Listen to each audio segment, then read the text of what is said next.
What's going on YouTube? Welcome back to my channel. Your first twist is no long-winded intro. Let's get to the video. At the number 15 spot, I'm going to give you a twofer courtesy of the 2011 movie Cabin in the Woods. This movie was written by Josh Whedon, and I think the guy's a genius, so I think that this movie has one of the coolest premises to a horror movie that I've ever seen. And if you've never seen it, stop, go watch it. Obviously, spoiler alert, we're going to cover heavy spoilers in this list, but the first one is given to you slowly throughout the movie. It's more of a soft twist, and it's that the attendants that we're seeing, we keep flashing to them, they're influencing this game, this setup. We have to sacrifice these young teens to appease some beasts that live dormant in the world. And, you know, you're kind of like, okay, I guess so. But it's a cool way to explain some of the tropes of the horror movies, not unlike Behind the Mask, Leslie Vernon. You know, it peels the onion back a bit and shows us why our characters do some of the stupid shit that they do. You know, they're gassed or they're drugged with hair dye. So it's a cool little twist, and it's like, okay, this started off as kind of a traditional horror movie, but we have a nice little wrinkle. And then the big twist at the end of the movie is that this is in fact 100% true. If we don't sacrifice these people, there are giant world-ending beasts in the center of the world, and they actually win. They don't sacrifice the kids, and the movie ends with the destruction of the planet. So you get two twists for the price of one at number 15. Number 14 is going to be 2001's Malignant, directed by the horror icon James Wan. And this story follows Madison as she's seemingly haunted by these visions of terrible things that end up coming true. Vicious murders. And she has no idea why she's connected to these murders, why she's seeing these visions in her head, and seemingly being tortured by her imaginary friend, Gabriel. And that's what the movie certainly wants you to believe. You know that something weird's going on, and they kind of lead you in the direction that maybe he's an imaginary friend of sorts. But the actual twist is absolutely batshit crazy. And the twist is that when Madison's head was smashed against a wall, it woke a long dormant Gabriel, who is her parasitic twin, who was growing on the back of her skull and, you know, had powers to control electricity. He could project his thoughts and converse through, you know, a phone or a TV or whatever it is. So he's actually taking control of her body and getting revenge on the doctors that attempted to cut him out. And then he wants to also get revenge on Madison, who is actually named Emily, his sister Emily May. And he wants to get revenge on her and her adopted sister, who he tried to kill in the womb. There's a lot of twists and turns. You know, he's siphoning off Emily's fetuses. So there's a lot of weird little swerves, but this one absolutely caught me off guard. It was a fantastic twist. And it's actually fun to go back and watch the movie.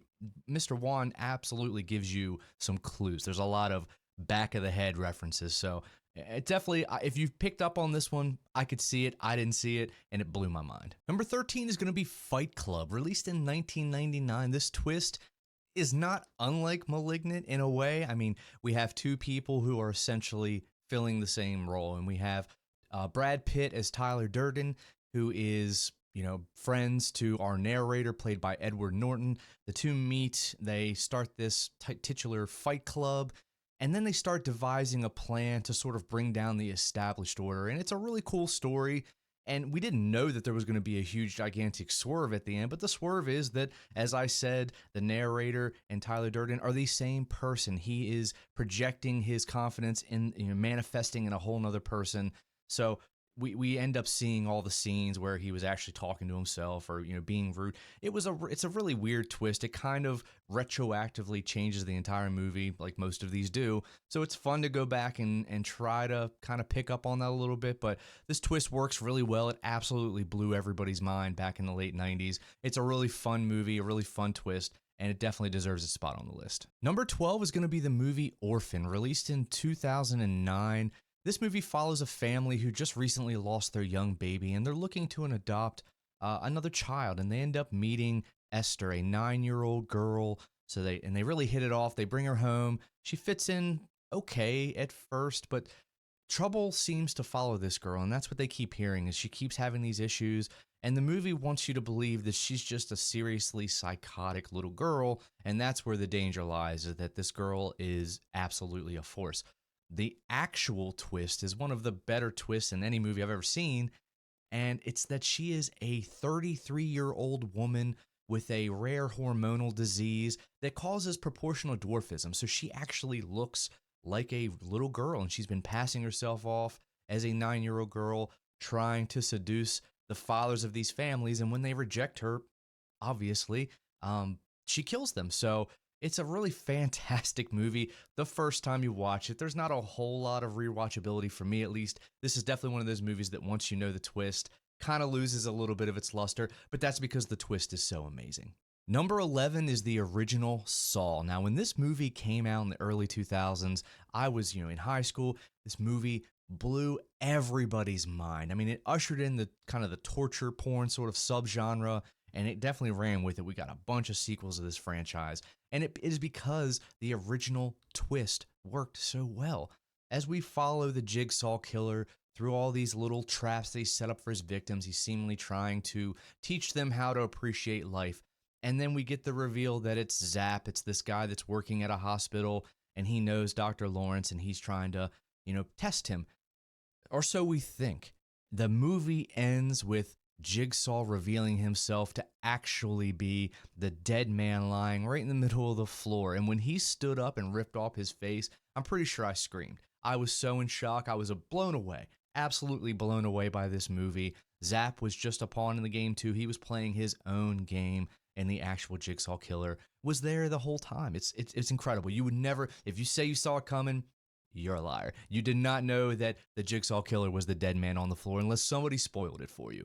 An amazing movie, amazing franchise, one hell of a twist. Kicking off our top 10 is Primal Fear. Now, this movie follows an altar boy played by Edward Norton. His name is Aaron, and he is the prime suspect in the murder of the Archduke of a Catholic church in Chicago. And come to represent him in defense is Richard Gere. He plays a defense attorney, a hotshot defense attorney who wants to take on this case pro bono because it's good for his image and whatnot. You know how that goes. But through conversations with Aaron, he actually starts to believe that he's innocent, and he has a psychiatrist come in to evaluate him. And through multiple back and forth, they are able to bring out Roy, the darker, more violent personality of Aaron. And they believe that Roy came out and killed the Archbishop because the Archbishop was molesting Roy and Aaron. So that's kind of where we feel like this is going, and he's able to prove that that's actually the case, that Aaron was innocent and Roy's the one who did this. So he gets Aaron off, and the actual twist comes at the very end of the movie when Roy reveals himself to be the actual only personality. Aaron never existed. The other personalities never existed. It's just Roy. He killed the Archbishop because he was molesting him and some of his friends, and that's it. And he concocted this whole scheme, worked Richard Gere's character just to get him off. It was actually a really amazing twist. I love this movie. Number 9 is Jordan Peele's Get Out. This movie follows Chris, a young African-American man who goes to his girlfriend's family's home to meet everybody. And what follows is just a series of really awkward exchanges. I mean, Jordan Peele does a really great job of just making you feel uncomfortable. And a lot of it is racial tension. And he doesn't shy away from that. And this movie explores some of those questions, such as, how much is, are you making somebody more uncomfortable by being too accommodating? And that's what Chris sort of attests a lot of the weird, actions to, is just them trying to be overly accommodating because he's a black man dating their white woman, and maybe it makes them uncomfortable. So, and again, the truth is far darker. If that was the truth, I'm sure they could work through it. But the actual twist is that the Armitage family is taking young black men and women and taking their rich friends and putting them in their body. They found a way to throw their minds into a sunken place, is what they call it, and they sort of are just kind of stuck in limbo, a passenger in their own body, while these rich white people get to be injected into their brain and sort of piloted them like a Jaeger. So it's a really interesting story. It's a really interesting twist. The movie asks a lot of questions, and I love the ending. I love that it actually has a reasonably happy ending. Number 8 is The Sixth Sense. I see dead people. I mean, that's all you got to say. I see dead people. Everybody knows what you're talking about. Everybody knows the movie you're talking about. This is M. Night Shyamalan's probably biggest movie he's ever done. Certainly the most effective twist. I'm not exactly sure how we didn't see it. I know some people picked up on it right away. Again, I did not. I kind of believe that he was just, shunned by his wife the entire movie. That was more believable than he was dead. But anyway, I mean, they show him get shot in the beginning of the movie, and then he goes and works with a guy who sees dead people. So, again, somehow this twist blew everybody's mind. It blew my mind. It's not quite as effective upon rewatch. The movie sort of, for me, loses a little bit of its rewatchability again once you know the twist. Just my opinion. I know a lot of people really love this movie, but I do think that it deserves a spot on my list because it is absolutely one of the most iconic movie twists of all time. I see dead people. Everybody knows what you're talking about. Number 7 on my list is going to be Planet of the Apes. And no, I'm not talking about the remake starring Mark Wahlberg. I'm talking about the 1968 classic starring Charlton Heston as George Taylor, an astronaut who crash lands on an alien planet that is run by intelligent apes. And they don't like humans. They lock him up, and he spends a majority of the movie trying to escape, trying to prove that he, is intelligent. He can do things. He's not a dumb nitwit. And when he finally gets free, the apes let him go to kind of make his discoveries.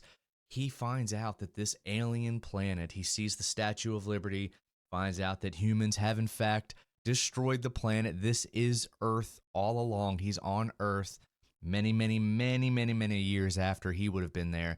And humanity destroyed it. We blew it up. And it's one of the most famous and iconic movie endings of all time. Number 6 is going to be Once Upon a Time in Hollywood. Now, this movie follows an actor and his stunt double as they're trying to sort of reignite their career in old Hollywood in 1969. But they're starting to realize that the industry's changing and maybe they're going to have to sort of reluctantly settle into a more mundane lifestyle. And the ironic thing is that the actor's next door neighbor is Roman Polanski and Sharon Tate, who are starting to see a meteoric rise in popularity and fame. And if you know anything about their tragic end at the hands of the Manson family, you sort of understand where this movie's probably heading for its climax. And indeed it does. The movie ends with the Manson family busting in and attempting to kill Roman Polanski and Sharon Tate, very much like they do in real life. But Brad Pitt's Cliff Booth, who is the stunt double, actually fights back and manages to kill all 3 of the people. So it's a really wonderful sort of juxtaposition of how things actually went. Not unlike what he did with Inglourious Basterds. That's not historically accurate. This is not historically accurate, but it is a lot of fun to watch in a sort of what-if scenario. And the scene itself is shot really well. I love the action. I love the humor that they work into an otherwise humorless situation. So it's a really great twist, and this is the part that won me over with this movie. Number 5 is going to be The Usual Suspects, starring Kevin Spacey. Now, this is an ensemble cast, but Kevin Spacey was absolutely the lead here. He ended up winning an Oscar for his performance. It was a masterful performance. And this movie follows a customs agent who is attempting to discover what went down on a pier shootout that left 27 men dead and like $91 million in drug money just there for no drugs. There was no drugs. It was just a bunch of money.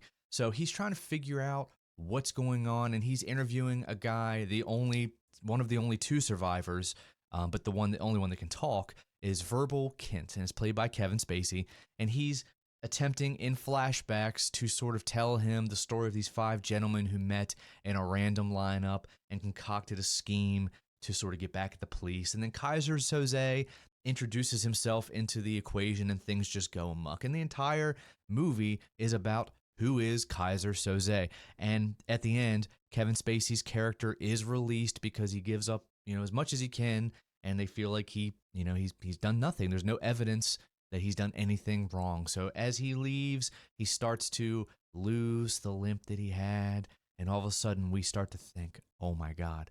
And it shows him smoking the cigarette. He is Kaiser Soze. Verbal Kint, the meek cerebral palsy ridden guy, is actually this monstrous international famed criminal. And it was one of the most amazing twists ever. I especially love the scene where the agent is actually starting to piece it together, and he sees all the little clues around the room about how Kaiser was pulling, names from, newspapers or mugs to sort of make his story seem a little bit more believable. It was very interesting, very awesome twist. Number 4 is going to be Psycho, 1960 Psycho, the Alfred Hitchcock masterpiece. Now, Hitchcock became synonymous with ending twist. That became a staple, a trademark of his movies. And this is one of the best, if not the best, twist of his movies of all time. And it follows a secretary who is on the run for embezzlement, and she takes refuge at the Bates Motel, who is owned and operated by Norman Bates and his mother. And we never see the mother, but you can see her shadow up in the window. He talks about her all the time. You believe, okay, you got a son, you got a mother. And then this lady is killed by the mother. You see in the most infamous shower scene of all time, her coming in, she stabs her to death.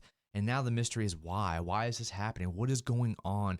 People show up and they look for her, and it ends up getting, the mother kills an investigator who's there trying to figure out what the hell's going on. And the ultimate twist comes at the end when we realize that Norman Bates is actually completely insane. His mother is dead. He is hearing her voice in his head, and he's the one who actually is killing all these people. So the deranged Norman Bates went down in history as one of the most famous killers of all time, thanks to this absolutely brilliant Hitchcockian twist. Psycho, you're iconic for a reason. This movie is iconic. Fantastic twist. Number 3 is Oldboy. Now, I don't know that I've ever seen a movie that sort of disturbed me as much as this one without actually gore, blood, or guts or anything like that. This movie is just deeply unsettling for reasons that we'll get into in a minute. But the main plot of this movie follows a man who is abducted and imprisoned for 15 years. He has no idea why. And then he's just released. 15 years later, he's released. He's given money. He's given a cell phone. And he's just set off to try to figure out this mystery of why he was abducted in the first place.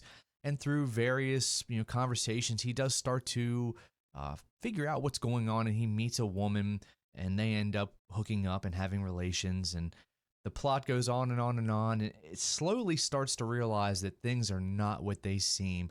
He finally meets his abductor, and his abductor takes a great deal of satisfaction in letting him know that he has been manipulating both him and this young woman who he slept with, who turns out to be his own daughter.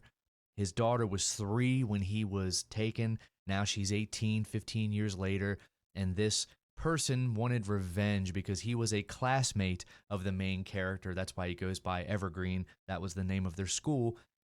The main character saw this guy and his sister in some sort of sexual act and mentioned it to a friend. This ended up causing the young girl to commit suicide, much to the captor's chagrin, obviously. So he wants to enact revenge on our main character, and this is the way he does it. He hypnotizes him and hypnotizes his daughter, and they end up coming together and having an incestuous relationship themselves. So certainly an eye for an eye situation, I guess. He's trying to make it even, but he comes to find out that nothing will take away his pain. Even after he gets revenge, he still feels like shit. So it's a hell of a twist. It certainly makes you feel some kind of way, and it's absolutely memorable.